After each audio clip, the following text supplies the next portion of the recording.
Uno de los monumentos patrimoniales más representativos de Morona, Santiago, es el Santuario Catedral en honor a la Virgen Purísima de Macas.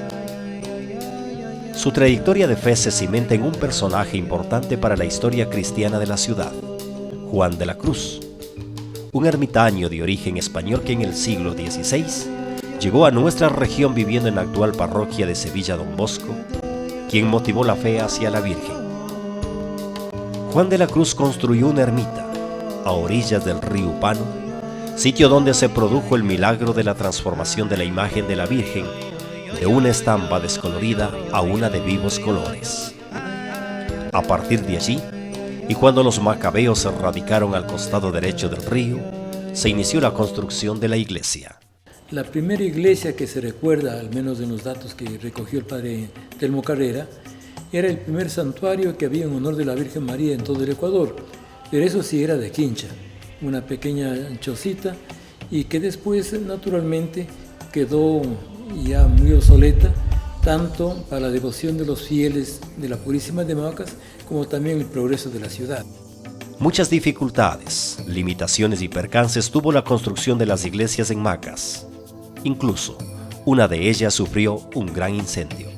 Es decir, del incendio de la iglesia en 1938, ¿no? Sí, ahí está. Eso nosotros recordamos un poco, yo estaba apenas ahí de 6 años. Claro. Algo tengo una idea solamente del fogonazo que se veía, del fuego, nada más, no nos permitían acercarnos.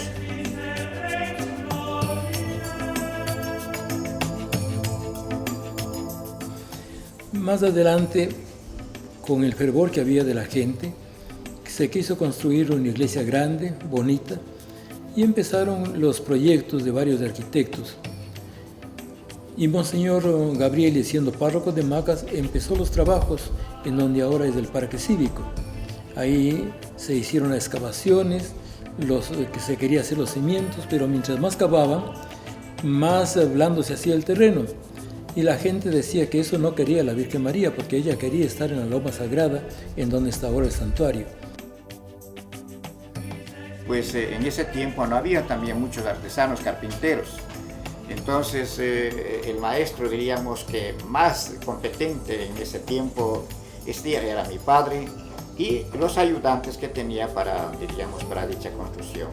Mi papá ya nos decía, él antes de eso trabajaba solo, pero para hacer la construcción de la iglesia de madera, que ya después se desbarató, para hacer esta, él había contratado de la sierra unos carpinteros, y aquí con mi papá entonces comenzaron la construcción de la iglesia. La iglesia anterior era de la misma forma que es la actual, sino que han cambiado solamente el material. Imagínense para traer los pilares, porque los pilares de la iglesia tenían por lo menos unos 30 metros de alto, unos 30, 40 metros de alto.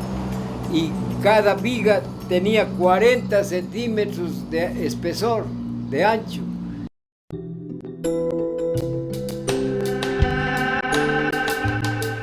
Entonces me valí del arquitecto Román Tapia, quien generosamente se ofreció a hacer el diseño. Pero la voluntad de todos, sobre todo los macabeos, era de que permaneciera el mismo modelo de la iglesia de madera que había antes.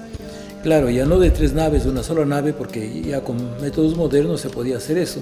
Entonces se empezó por la torre. Más adelante se hizo la nave central, pero al principio era un poquito más baja de lo que es ahora. Entonces el padre Carolo sugirió que se haga más alta y lo mismo un poco más alargada, y así diera más capacidad a la gente. Primero, como digo, la torre de campanario. En la torre de campanario estaba también el coro, ¿no? Y debajo está el subterráneo, en donde es el cementerio. Más adelante está el altar mayor, que todo es de mármol. Luego la estructura en donde está el Cristo resucitado, la gruta de la Virgen y también el sagrario en donde está el Santísimo Sacramento.